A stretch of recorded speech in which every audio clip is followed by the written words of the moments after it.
The phone rang at 3 a.m. Elton John was in his London home, buried under silk sheets, trying to forget about the world. He had been sober for a year now, clean, clear-headed, but sleep still didn't come easy.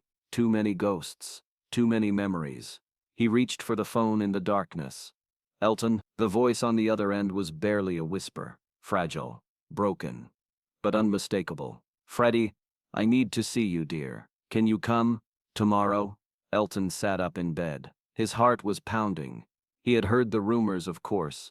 Everyone in London had. Freddie Mercury was dying. AIDS, the disease that had already taken so many. The disease that was still being whispered about in shame, as if the dying were somehow to blame for their own death. Of course, Elton said. I'll be there first thing in the morning. There was a long pause on the other end, then Freddie's voice again, softer now. Thank you, darling. I have something I need to ask you.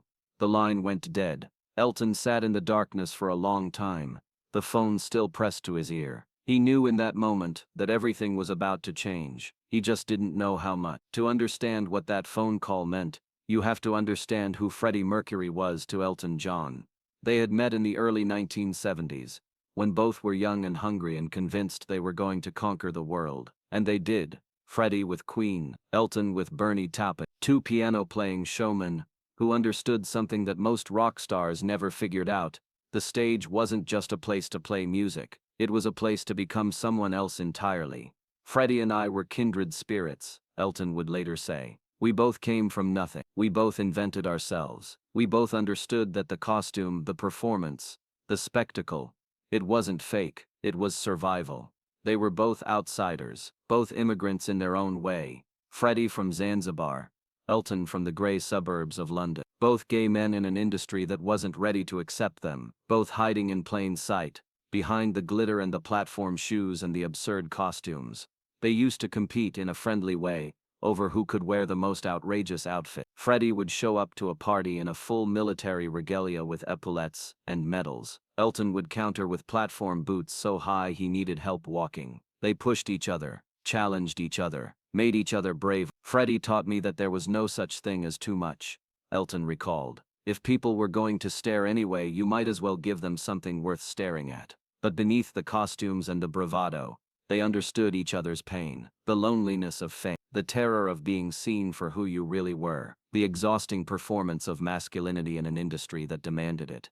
They had both used drugs to cope, alcohol, cocaine, anything to numb the fear that they might be exposed, rejected, destroyed. The music industry in the 1970s and 1980s was not kind to gay men. You could be flamboyant, yes, you could wear makeup and sequins, but actually being gay, that was still a career-ending secret. But there was a difference between them. Elton had hit rock bottom and survived. The cocaine, the alcohol, the bulimia, the suicide attempt. He had looked death in the face and walked away. He had gotten sober in 1990, after Ryan White's death had finally broken through the wall of denial he had built around himself. Freddie never got that chance. The morning after the phone call, Elton drove to Garden Lodge, Freddie's beautiful home in Kensington. The house was quiet, too quiet. A maid let him in and led him upstairs without a word. What he saw in that bedroom would haunt him for the rest of his life. Freddie Mercury, the man who had strutted across stages in front of hundreds of thousands of screaming fans. The man who had grabbed Wembley Stadium by the throat at Live Aid and refused to let go. The man whose voice could shatter glass and break hearts, was lying in a hospital bed that had been set up in his own bedroom. He weighed less than 100 pounds. His face was gaunt, his cheekbones sharp as knives beneath paper-thin skin. His famous mustache was still there, but it looked almost comical now, a relic of a healthier time clinging to a face that was slowly disappearing. But his eyes, God, his eyes were still the same, still burning, still defiant, still Freddie. Don't look at me like that, darling. Freddie's, his voice was weak, but there was still a hint of that theatrical flair, that camp humor that had defined him. I look fabulous and we both know it. Elton couldn't speak. He crossed the room in 3 steps and took Freddie's hand. It was so thin, so fragile. He was afraid he might break it just by holding on. Sit, Freddie said, gesturing weakly to a chair by the bed. We have things to discuss. Jim Hutton, Freddie's partner, appeared in the doorway. He was a quiet man, Irish, with sad eyes that had seen too much over the past few years. He had been taking care of Freddie as the disease slowly consumed him. "I'll give you two some privacy," Jim said softly. "Call if you need anything." He closed the door behind him and suddenly it was just the two of them. Two old friends. Two survived, except one of them wasn't going to survive this time. "The doctors say I have days," Freddie said matter-of-factly. "Maybe a week if I'm lucky, though I'm not sure luck has anything to do with it at this point." "Freddie, don't." Freddie's voice was sharp. "Fine. I didn't call you here for sympathy, Elton. I called you here because I need you to do something for me." Elton wiped his eyes. "Anything." Freddie smiled. It was the first real smile Elton had seen from him, and it transformed his wasted face for just a moment into something like the man he used to be. "I need you to keep fighting, darling." "Fighting? Fighting what?" Freddie's grip on Elton's hand tightened. Weak as he was, there was still iron in him. "This disease, this bloody awful disease that's killing us, that's killed so many of our friends, that's still being treated like some kind of divine punishment instead of what it actually is. A virus, a disease, something that could happen to anyone." He paused to catch his breath. Even talking was exhausting now. "I've been silent for too long," Freddie continued. "I was afraid of what people would say, afraid of the tabloids, afraid of being seen as less, but I'm done being afraid, Elton. I'm releasing a statement tomorrow, telling the world the truth." Elton felt his heart clench. "Freddie, you don't have to." "Yes, I do, and here's what I need from you." Freddie's eyes locked onto Elton's. "When I'm gone, I need you to keep going. The foundation you've started, the AIDS Foundation, I need you to make it your life's work, because the world is going to forget about us, Elton. The gay men, the drug users, the marginalized, they're going to forget we were ever human. Someone needs to remind." The words hung in the air between them. Elton thought about Ryan White, the teenage boy who had died in his arms just 18 months earlier, the boy whose town had treated him like a leper, simply because he had the misfortune of contracting AIDS from a blood transfusion, the boy who had taught Elton what courage really looked like. And now Freddie Mercury, the greatest frontman in rock history, reduced to a skeleton in a hospital bed, asking Elton to carry on a fight he couldn't finish himself. "I promise," Elton whispered. "I promise, Freddie." Freddie smiled again. "Good. Now that the serious business is done, let's talk about something more important. Did you see what Cliff Richard was wearing at the Brit Awards? Ghastly. Simply ghastly." Despite everything, Elton laughed, and for the next hour, they talked. Not about death, not about disease, not about the nightmare that was consuming Freddie from the inside out. They talked about music, about old friends, about the absurdity of fame and the even greater absurdity of the music industry. They talked about Live Aid. "Do you remember when we walked out onto that stage?" Freddie asked, his eyes distant. "Wembley, 72,000 people. I've never felt anything like it." "You were incredible that day," Elton said. "You had the whole stadium in the palm of your hand. We all did. That's what made it special." Freddie's voice was getting weaker. "Music has the power to change things, Elton, to bring people together. Don't ever forget that." "I won't." Freddie closed his eyes. For a moment, Elton thought he had fallen asleep, but then his lips moved again. "One more thing, darling." "What?" "Don't be sad. I've had a wonderful life. I've done things most people only dream about. I've played to millions. I've loved and been loved. I regret nothing." His eyes opened and they were wet with tears now. "Well, maybe one thing. I wish I had more time. There was still so much music in me, so many songs I never got to write." Elton couldn't hold back anymore. The tears came, hot and fast, streaming down his face. "God, Freddie, this isn't fair." "Fair?" Freddie laughed, but it turned into a cough. "Darling, when has life ever been fair? The trick is to dance anyway." They sat in silence for a while after that. The afternoon light slanted through the windows, casting long shadows across the bed. Somewhere in the garden, a bird was singing, life going on oblivious to the tragedy unfolding inside. Finally Jim returned. He touched Elton's shoulder gently. "He needs to rest," Jim said softly. Elton nodded. He leaned down and kissed Freddie's forehead. "I'll come back tomorrow," he said.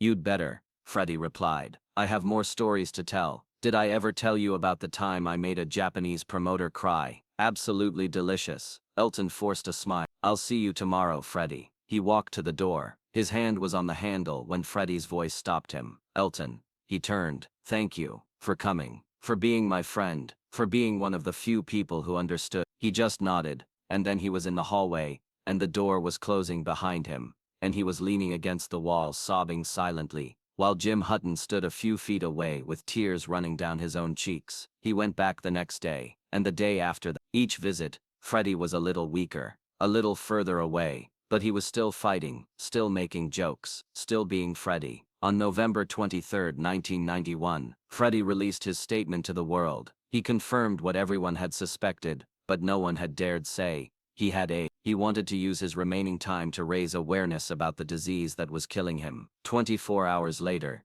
he was gone. Elton was at home when he got the call. November 24th, a grey Sunday evening in London. Jim's voice on the phone, broken and barely audible. "He's gone, Elton. About an hour ago." He went peacefully. He wasn't in pain at the end. Elton thanked him, hung up the phone, sat in his living room and stared at nothing for what felt like hours. Freddie Mercury was dead. The man who had commanded stage, the man who had written some of the greatest songs in rock history, the man who had called Elton 3 days ago with one final request: keep fighting. The world mourned. Queen fans held vigils outside Garden Lodge. Radio stations played nothing but Freddie's music. Tributes poured in from every corner of the music industry. But Elton couldn't mourn, not yet. He had made a promise. 6 months later, on April 20th, 1992, Elton took the stage at Wembley Stadium, the same stadium where Freddie had given the performance of his life at Live Aid. 7 years earlier, 72,000 people had come to pay tribute to the fallen legend.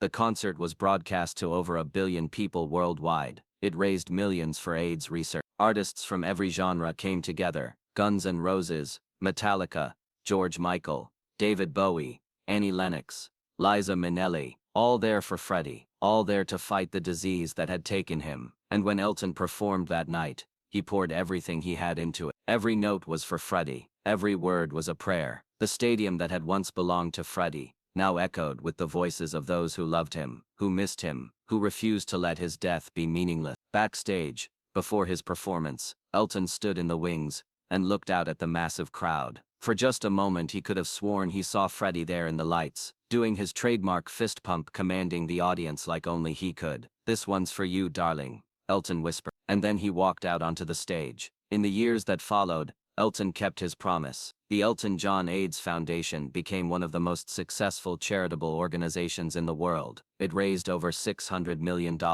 It funded research. It fought stigma. It saved countless lives. Every time Elton was asked why he had dedicated so much of his life to this cause, he would think of two people: Ryan White, the teenage boy who had shown him what courage looked like, and Freddie Mercury, the friend who had called him 3 days before the end and asked him to keep fighting. "I couldn't save them," Elton said in an interview years later. "I couldn't save Freddie. I couldn't save Ryan, but I could honor them. I could make sure their deaths meant something. I could fight the ignorance and the fear and the hatred that had made this epidemic so much worse than it had to be." He paused, his eyes distant. "Freddie asked me to dance anyway, even when life isn't fair, especially when life isn't fair. So that's what I've tried to do. Dance. Fight. Remember.